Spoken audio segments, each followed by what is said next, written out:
one of my friends asked me to comment on this video, but she's got the stitches and the whatever duet switched off. So I've just taken a screenshot. You can go watch the video there. I'll put a link in the description.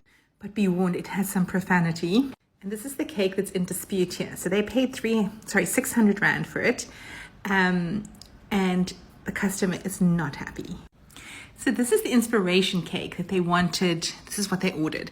But I first have to just talk about this cake. Oh my gosh, I know I'm totally off the track here, but just look at this giant dent in here. And this is the inspiration. But anyway, and you can see it's got the black ribbon at the bottom and it's got a picture of Minnie there. Oh, I don't know how this thing works. So let's go back to this thing. So up there you can see it's just the cutouts of Minnie's head, no picture, no black ribbon. And the other thing in dispute is the fact that the two tiers are very similar in size. So there's not like a gap between the two tiers. And the husband of the baker she's obviously beside herself and can't speak. So the husband is doing the speaking. And the customer says, well, she's not happy. And he says, but how big did you think it was going to be? Well, don't you know how expensive things are, etc., etc. Which brings me back to my first point. You've got to quote appropriately, because if you come to make it and you haven't quoted properly, you can't deliver what you've promised. And she goes on to say, this is not how you handle clients, and I have the right to take this further. I'm going to go viral on TikTok, which, as I say, I think she is going a bit viral. But then we get to the part that really is concerning. So presumably up until this point, she hasn't cut it. I don't know. Because then she cuts it, and this is what she finds inside.